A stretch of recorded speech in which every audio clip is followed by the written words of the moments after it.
Hey, Happy New Year and welcome to part 2 of 24 Smart English Learning Goals for 2024. If you missed part 1 of this lesson, I will link that down below. Make sure to go and check it out. Now, let's go. Let's say that one of your goals is to learn more phrasal verbs. Be specific by learning one phrasal verb per day, let's say 5 days a week. You can take weekends off. Phrasal verbs are extremely common, a very natural part of English conversation and speech. You will hear them, read them, and come across them all the time. I just used one, come across is a phrasal verb. How can you measure this? You want to make sure that you are actually using your new phrasal verbs in your conversations or at work throughout the week. Now, to make this goal achievable for yourself, you can use a lot of online resources, including the weekly English Words membership that I mentioned, linked down below. You can use apps, learn phrasal verbs from books, from television shows, from videos. You can learn phrasal verbs in context when you hear them being used. Now, phrasal verbs are relevant to all English learners because they're a very natural part of English vocabulary, and I guarantee that you will hear them.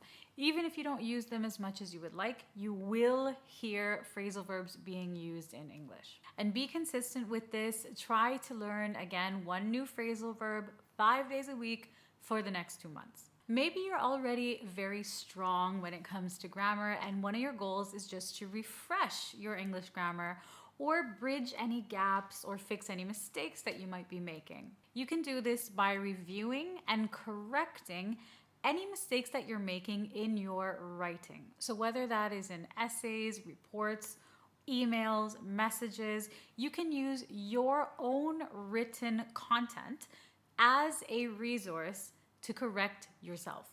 Now, how can you measure your progress here? You need to make sure that you are not repeating the same mistakes. So you need to do a little bit of work, keep a log or keep a list of the mistakes you've been making, and then go back and check that list regularly, maybe weekly, and make sure you're not repeating the same mistakes.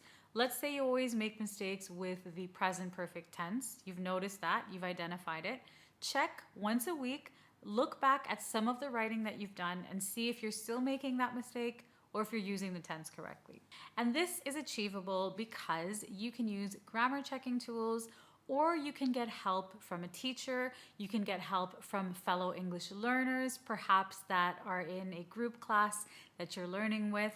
Okay, so you might need some help here, but it's achievable. And refreshing your grammar or brushing up on your grammar is absolutely a relevant goal because it's going to help you keep your English polished and accurate. And in terms of time, like I said, set aside maybe 1 hour per week to just go through some of your writing, not all of it, just some of it, and double check for any mistakes that you might have missed. Now, another goal if you work internationally or if you study abroad or travel a lot might be to understand cross-cultural communication, not only with native English speakers or in English-speaking countries, but how different cultures communicate with each other in English. And to be specific, you can have conversations with people from different cultures or different countries. And in these conversations, you can take note of any cultural differences in communication that you see. Now, even if you're not traveling and this is something you're interested in,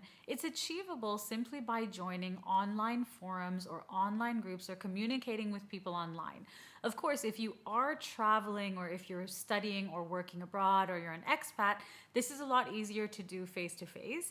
But if not, it's also achievable online. Now, this is a relevant goal specifically for those of you, like I said, who are interacting with different cultures. Now, this goal might not actually be relevant for all of you. It might be more important for those of you who are working, studying, or living abroad. And in terms of a time frame, I would aim to have at least 1 or 2 conversations with someone from a different culture each week again for the next 2-3 months or on an ongoing basis. Another goal for you might be to improve your email communication or your email writing skills in English. And to do this, you need to work on writing and responding to professionals' emails in English every chance that you have. You can measure how you're doing by making sure that your emails are clear, that you've clearly communicated your message, and that your tone is as you intended it or as you hoped for it to be. And you want to make sure that what you've written is appropriate and relevant for the person reading your email. So you kind of have to conduct a little self-assessment here as well. Now, this is achievable, especially if you have the opportunity at work to write emails, but I would recommend asking for some feedback. Perhaps you can ask your boss, your friends at work, or your colleagues if it's appropriate, of course. If it's not appropriate, you might have to get a teacher, a trainer, or a coach to help you, but you can ask at work if appropriate. Now, this goal is very relevant to those of you who are trying to improve your business English skills. And if you are trying to write better emails and improve your professional English, make sure to check out the Essential English for Business course. I do teach email writing in detail in that course. It's an online self-study course and you can learn at your own pace. It's linked down below so you can learn more. Now, with email writing, I wouldn't really limit this goal to 2 months, especially if you're employed and you're going to be writing emails on a long-term basis. You will improve over time. So this is sort of a longer term goal. It's not that you have to become perfect at email writing in 1 or 2 months. You will improve over time. Another useful goal might be to become better at summarizing information. This is very useful, especially for those of you who are studying in English. It's also a useful skill to have at work, to be able to summarize a lot of information and deliver it in a concise way. So you can do this by summarizing 1 article or 1 blog post per day.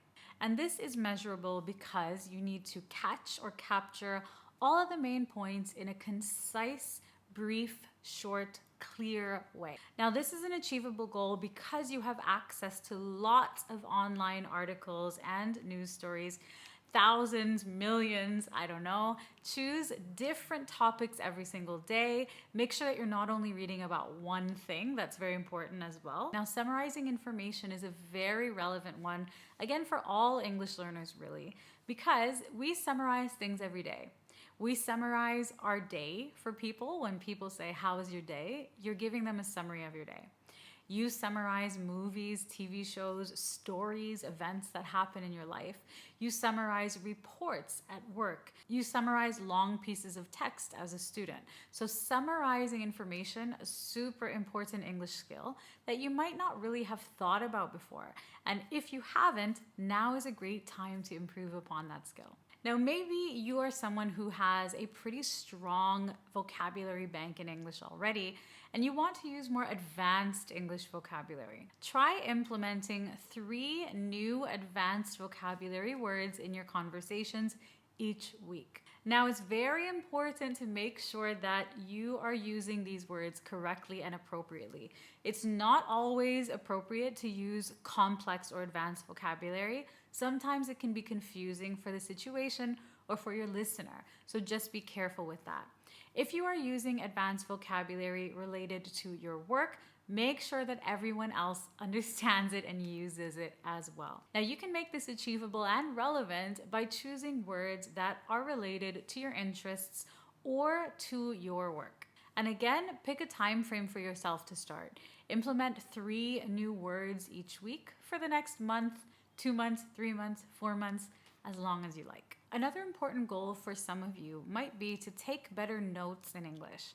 Now, let's be specific. You might need to take better notes during lectures, classes, meetings, presentations, whatever the case is for you. Now, how can you measure how good your notes are? When you read your notes back after a meeting or presentation, they should be clear accurate, and complete. You shouldn't be missing important information, all right? So this is kind of a way for you to measure how effective your note-taking skills are. How can you make this more achievable for yourself? Use short forms, abbreviations, bullet points, not complete sentences, and determine whether you are faster at taking notes by hand or typing. Note taking in English is a super relevant skill for lots of different situations. As I said, whether you are a student, whether you are employed, taking notes is crucial and definitely a skill that will help you to retain and understand information. Now, maybe one of your goals is to get better at discussions or debates. So more specifically, you can engage in one discussion or debate per week, per month, depending on your schedule. And how can you measure your progress? Well, you need to pay attention to how much you are contributing to the conversation and how valid or relevant the points that you are making are. So it's not just about, okay, I'm having a debate and I'm talking. You need to make sure that what you're saying is relevant and a response to what the other person is saying. Now, how do we make this goal achievable if you don't have anyone to debate or discuss different topics with? You can start off by joining online forums and online chats and contributing to those discussions online until you find a group that you can attend or a group that you can speak in. Online is a fantastic option. Now, debating and discussing is very, very relevant to English learners and to everyone really, because it helps with your critical thinking. It helps you to look at things objectively, to think about topics from a different perspective. It challenges the way that you think and the way that you speak and respond. So debates are fantastic. If you've never participated in a debate, I strongly recommend making this one of your goals and really challenging yourself, stepping outside of your comfort zone. You're going to learn to talk about different topics as well. And in terms of a time frame, you can engage in as many debates and discussions as you want, but again, set a minimum for yourself. So say one per month or one every 2 weeks or whatever the case is. Now, we touched on reading in part 1, but let's say that one of your goals is to improve your extended reading or to be able to read novels or books. Maybe you want to complete one English book per month or one every 2 months. Make this goal measurable for yourself by summarizing the key points and the key events that happen in the book. Maybe at the end of every chapter, you write a quick summary of what happened in that chapter, also to help yourself remember, to practice your writing, to practice any new vocabulary, any new concepts that you've learned. Even though this one is challenging, it's an achievable goal if you choose books that align with your interests. The key is to choose books that you're interested in, topics that you are interested in. Don't read things that are boring, not interesting, or irrelevant to you. Reading is extremely relevant to learning a language, and it's one of the best ways to enrich or enhance your vocabulary. So again, you set a time frame for yourself here. You can aim to finish a book in 1 month or 2 months or 3 months, depending on how much time you have and how fast of a reader you are, the level of difficulty. This is not going to look the same for everyone, but it's important that you set a time frame and stick to that time frame and make sure it's realistic. Another great goal is to interact more with people in English. Specifically, you could engage in conversations with people at least twice a week. As well, you want to measure your progress by keeping track, perhaps keeping a journal, of how your language is improving, how confident you feel. You can rate yourself, rate the conversation after you're finished, after you go home, on a scale of 1 to 10. See how confident you felt, okay? And each time you have a conversation, keep note or keep track of how confident you felt in that conversation, how much you enjoyed that conversation. You don't have to do a full analysis. All you have to do is make a note of, okay, this day I had a conversation about this, and this is how confident I felt. That's it, okay? And then you can kind of go back and measure your progress. Now, interacting with people is achievable because you can join a conversation class, you can join another type of class or a club. You can have conversations or interactions online, with friends, in a community, at work. It doesn't have to be strictly in a class.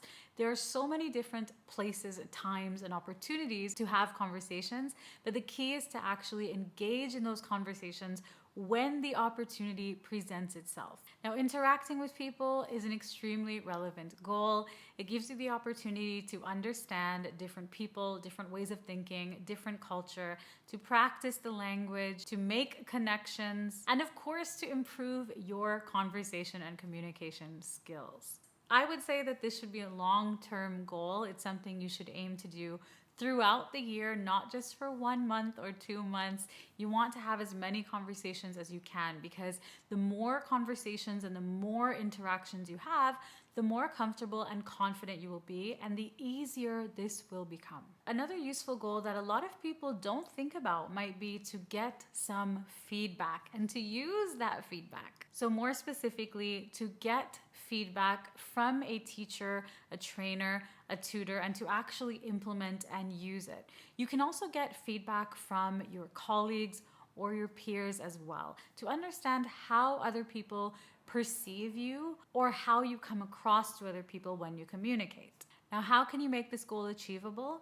You want to establish open communication with colleagues, peers, teachers, or to find and connect with a teacher if you have not done that already. Perhaps you need to get a one-to-one teacher to get yourself some feedback. It is a very, very valuable option, especially if you are preparing for something specific, let's say like a job interview or a presentation, and you really don't know how you're doing. You're feeling a bit lost. You're not sure if it's good, if it's not good, what you need to work on. I highly recommend investing in one-to-one sessions with a teacher to help you. And if you would like some more information about one-to-one sessions with me, I will link that down below. Now, in terms of a time frame for this goal, getting and implementing feedback, you can start off short term.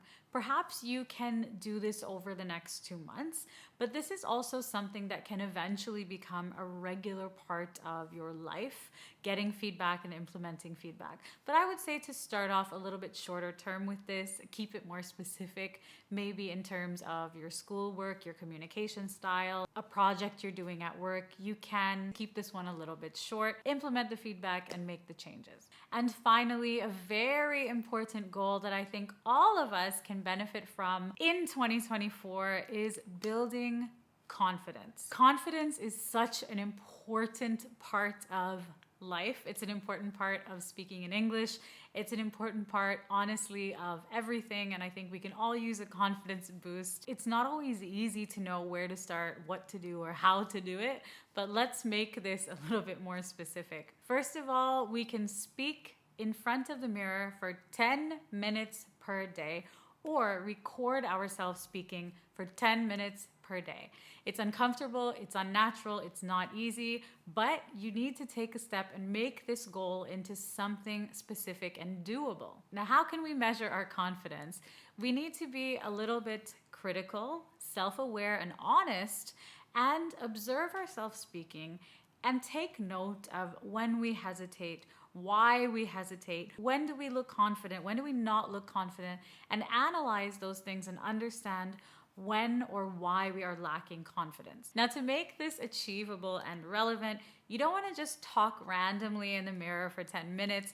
Practice common scenarios, okay? So practice talking about things that would be useful in a social situation. Practice answering interview questions. Practice delivering a presentation that you have coming up. Practice talking about topics that are difficult for you to talk about or you feel uncomfortable talking about. Practice talking about yourself. Now, building your confidence is an extremely relevant goal for absolutely everyone because it is going to help you become a better communicator in English overall. Now, in terms of a time frame, like I said, on a daily basis, you want to set aside 10 minutes to do this. Just 10 minutes. Start with 10 minutes and stick to this every single day or at least 5 days a week. It's okay to take weekends off for the next 2 months, okay? And then compare your progress from the first day to the last day. See how you are doing. If you need to continue, continue. That's okay. Building confidence doesn't happen overnight, and it's not the easiest thing to do. But I want you to remember that building confidence is a skill that can be learned, and I myself have done it, so I promise you that it is something that you can learn. If you're not naturally confident, this is the year that you can work on building your confidence. And if you choose only one thing from this list, I highly recommend that you choose this one. So there you have it. Part 2 of 24 goals that you can set for yourself this year. Please do share your goals with us in the comments. I'm very curious to hear them. And don't forget to grab your free ebook, English Conversations Made Simple. That is linked down below. Thank you for watching, learning, and spending time here with me today. I wish you all the very best for the year ahead, and I will see you soon in another one.